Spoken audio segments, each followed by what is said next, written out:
It's getting hot in here! How are we all doing today? We're going to be looking at some of the ungrow cards that have been released so far, and we're going to go through some discussion on each of the cards individually and kind of some overall thoughts on what they've introduced at this point. This is taking place just after the reveal stream with the second quest, the Warlock quest, being introduced. Okay, so my initial thoughts are that the quests are the most important cards at this point. And the main reason for that is, first, the quests are strong. We get, for example, the Priest quest gives us Amara, Warden of Hope. When we complete it, which creates a 5 mana 8/8 with Taunt, and Battlecry set your health to 40. So this is just obviously way above what a 5 mana card does. The next one, the Warlock quest that's been introduced, gives us open a permanent portal that summons 3/2 imps. And this summons 2 imps when you do it, and this lasts for the rest of the game every single turn, generating infinite value of 2 3/2 imps. So when we take a look at these quests, they're not that hard to complete. Even given the current cards in Hearthstone, we could probably complete them before turn 10 in most scenarios. Discard 6 cards. There's actually a fair number of cards to discard cards. Things like Soulfire, Succubus, Doomguard. I believe Dark Bargain will still be in the game. But not only that, what we've seen from the revealed cards so far is they're introducing synergy to go along with these quests. Blizzard is definitely saying, we want you to play these quests. We're going to give you some cards to help you complete it even easier. For the Warlock quest of discarding cards, we introduce a new 4 mana card, and a really good one at that. A 3/8 with Taunt, which is well above stat line, about 3 stats above, with the Battlecry discard 2 cards. Given the fact that you want to discard cards, this is actually really good, and it's going to help you complete your quest earlier in the game. Or for the Priest quest, we've seen a new Death Rattle Priest card, which is well statted, not super amazing, but it does have a Death Rattle on it, and it's well enough statted that you could include this anytime you want to play this deck.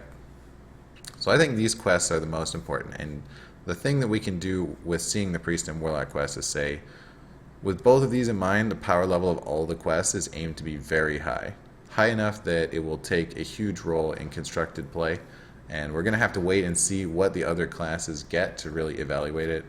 But the Warlock quest, I think, put it to me that not only is the quest easy enough to complete with current cards, but we're even getting more cards to do it that are very powerful cards in their own way, that you're going to be using this type of mechanic a lot just because of how good it is. So these quests, I'm going to rate 10 out of 10. These bad boys are going to be the defining parts of the expansion, and we're going to see them, overwhelmingly in constructed play. But alongside that, we're getting a lot of other cards, and some of these other cards look pretty strong too, so we'll have to wait and see some of the other cards that get released. As of right now, I don't think that there's anything nearly as impactful as the quests are, just given what we're able to do with them. But let's take a look at what some of the other things that have been revealed are. First up is Mage Legendary Pyros. This is a minion that returns to your hand, so it draws a card of itself, and then you get a 6 mana 6/6, which will also return to your hand and give you a bigger one, which I believe is 10 mana.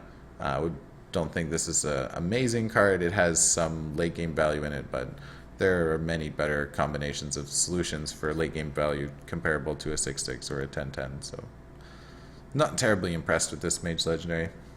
Galactic Crawler, 2 mana 2/3, destroy a pirate. Well, this is River Crocolisk with power creep, right? And this is where we start to acknowledge that almost all the cards released this expansion have some power creep on them. But these are just going to be better than the classic cards. The Galactic Crawler is exactly River Croc, but it also destroys a pirate and gains +1/+1. I mean, pirates are still going to be good. I think that, it's nice to see something that eats a pirate, and its stats are very strong for a 2 mana card. So, couldn't complain there. Archaeologist, okay. This is a 2 mana 2/3.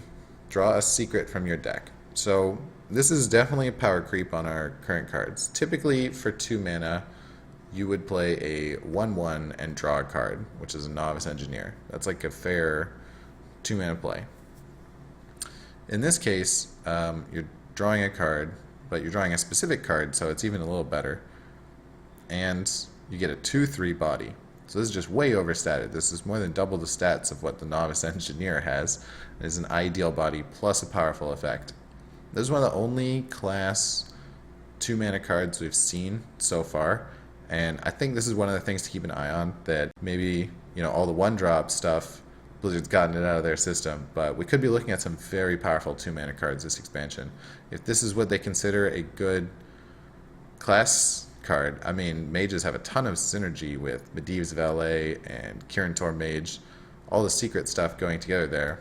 To give them such an overstated 2-mana card, let's see what the other classes are going to get as the time goes on. Right now it looks good though. You could definitely play this card. Explore Ungaro. Okay, they talked about this some in the dev stream. This is replace your entire deck with Discover a card. That's what it is. You can do some cool things with that. They implied that it wasn't going to be competitive, and I think that that's a good thing, and I would hopefully find that to be true, but it could be nice sometimes just to switch it up and explore Ungaro, so yeah. I mean, it's a nice idea, right?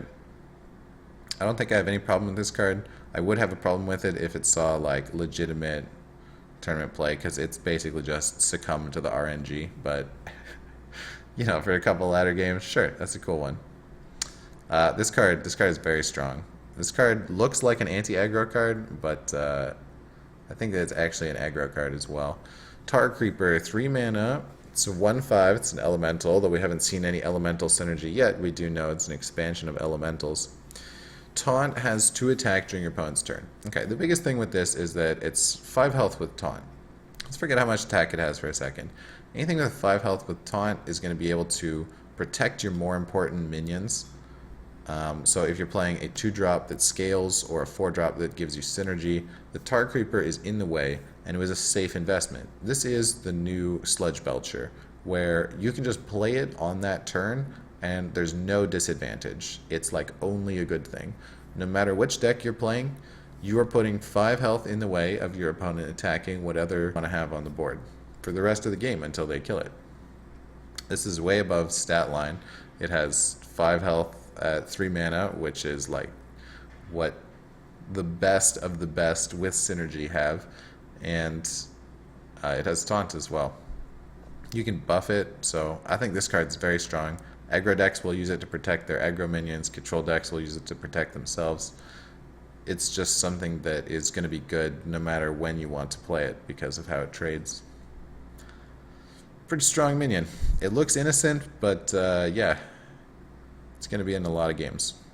Tertullian Shellraiser, I talked about this a bit with the Awaken the Makers. They've released synergy specifically for the quest, it seems, and they're aiming to make these synergies a bit above curve. This is a well-statted minion, so 2/6 with taunt for 4 mana. It's not amazing, but it's got some decent stats, especially given the Death Rattle. Give a friendly minion +1/+1. The main thing is it's Death Rattle. It's making it so easy to just slam this on curve and work into your quest early that they're sure to push some other Death Rattles as well that this gets synergized with. Next up, the Rogue Legendary Sherazin Corpse Flower. Yeah, I don't think this is very good. You have to at least summon it back once to have made it worth it. Then it's like kind of worth it. But it'd be really hard to pull this off multiple times in a game. And you have to have drawn it too. What if it's at the end of your deck and you didn't do anything with it? I think this is a pretty unlikely card. It's a cool mechanic that we're introducing here with the Go Dormant, but this isn't one that looks anywhere near what you would want to be using on curve. This card, on the other hand, looks pretty great. Lakari Fellhound, 3/8 with taunt. So yeah, it's just like 3 health above what a normal 4-drop would have.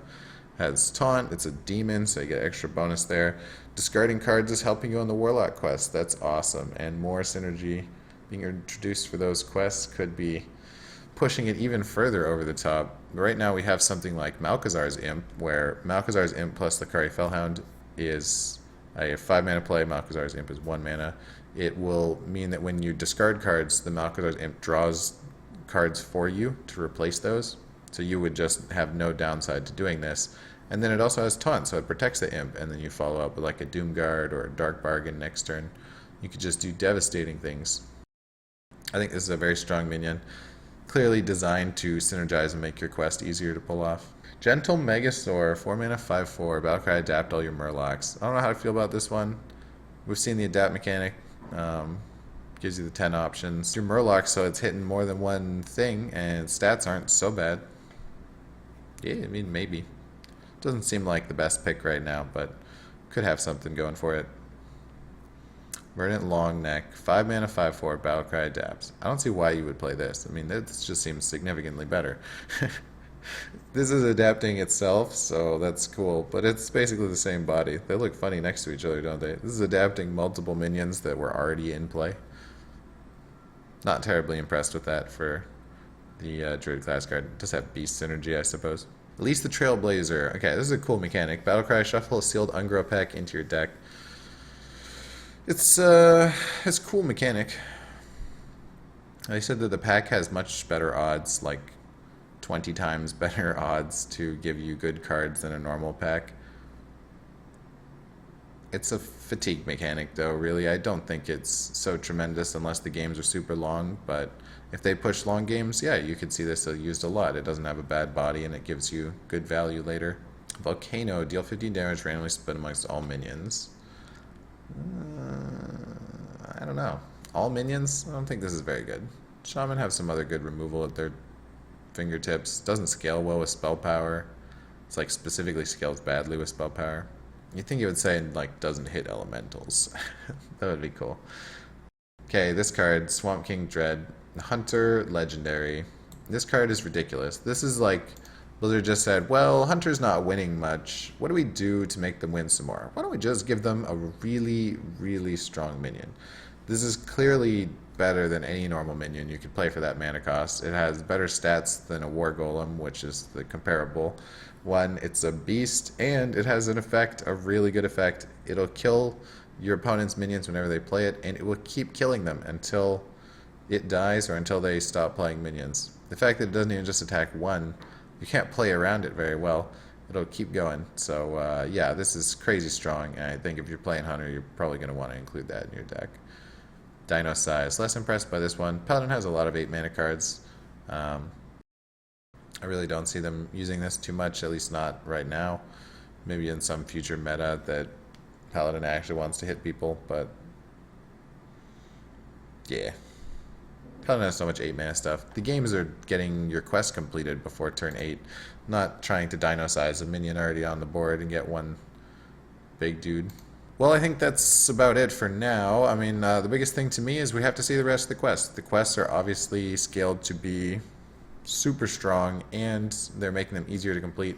So that'll be a big determining factor in how the rest of the expansion goes. Hope you look forward to playing some quests in Hearthstone, and I'll see you guys next time we get some new cards.